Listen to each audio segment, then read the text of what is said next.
వదులుకుంటే పండించే రైతులు కాబట్టి వరకు దాదాపు ఒక నెల మాసం వాటి బట్టలు రోజు కళాలు ఆరగొట్టుకున్నా ఈ రోజు వరకు తప్పించుకొని పొద్దుని గవర్నమెంట్ కాబట్టి మేము ఏమి రాజకీయం చేయదలుచుకోలేదు. రాజకీయ పరంగా మేము ధర్నాలు చేస్తలేం కాబట్టి కేవలం రైతులు ఉద్దేశించి రైతుల కోసం చేస్తున్నాం. ఇందులో పార్టీల వాళ్ళు అందరం కలిసి ఊరు మొత్తం కలిసి మండల వయసులో వచ్చిన తప్ప దీని రాజకీయ కోణం లేదు, రాజకీయ ఉద్దేశం ఏం లేదు. కేవలం రైతుల మంట, రైతుల కడుపు కోత, రైతుల ఆవేదనతో మేము చేస్తున్నాం తప్ప వేరే కొంత మంది ఉద్దేశం తీసుకుని అనుభవం ఉందండి.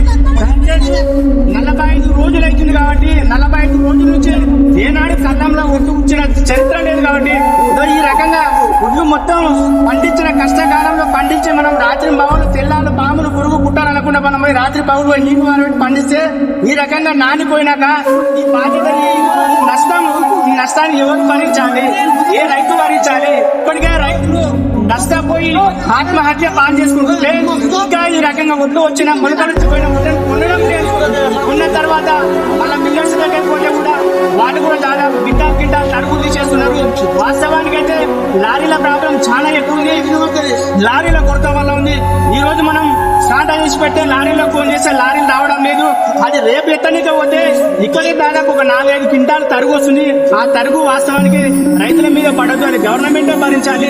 మిల్లర్స్ దగ్గర పోతే కూడా అక్కడ కూడా దించుకోవడం తప్ప 2-3 రోజులు అవుతుంది కాబట్టి అక్కడికి పోవడం వల్ల దించుకోవడం సమయానికి వచ్చేసే వరకు ఆ తరుగులు తాలు వెక్కులాడి ఒక్కొక్క లారీకి వచ్చేసి 10 నుంచి 15 క్వింటాలు తరుగులు తీస్తుంటే ఇంత రకంగా ఉన్న లారీ మీద ఈ రకంగా తరుగులు తీస్తే గవర్నమెంట్ ఆ నష్టాన్ని మొత్తం గవర్నమెంట్ భరించాలి.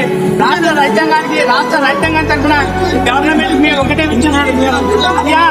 మేము ఆ రోజు రైతులు మాయమాటలు ఓట్లేసిన పాపానికి మా ధర్మం మేము అనుభవిస్తున్నాం తప్ప వేరే ఏం లేదు. కాబట్టి కట్టించి మేము ఏం అడుగులేదు, బంగారు మాణిక్యాలు అడుగుతలేదు, ఏం అడుగులేదు. రైతు బంధు మాకు అర్థమైంది. రైతు బంధు అడగడం లేదు, బంగారు అడగడం ఏం అడగలేదు. అనేక పంటను కొనుగోలు చేయమని మేము అడుగుతున్నాం తప్ప వేరేదేం లేదు. పంటను కొనుగోలు చేయమని అడుగుతున్నాం తప్ప మేము కేవలం పంటను కొనుగోలు చేయండి, రైతులను కాపాడుకోండి. ఉన్న రైతులు దాదాపుగా కొన్ని వందల మంది రైతులు వచ్చిండ్రు. ఇక్కడ ఉన్న రైతులందరూ కొన్ని వందల మంది రైతులు వచ్చి ఈ రైతులు కావడం పార్టీలో ఖచ్చితంగా వచ్చిండు. ఒక పార్టీకి సంబంధం కాదు.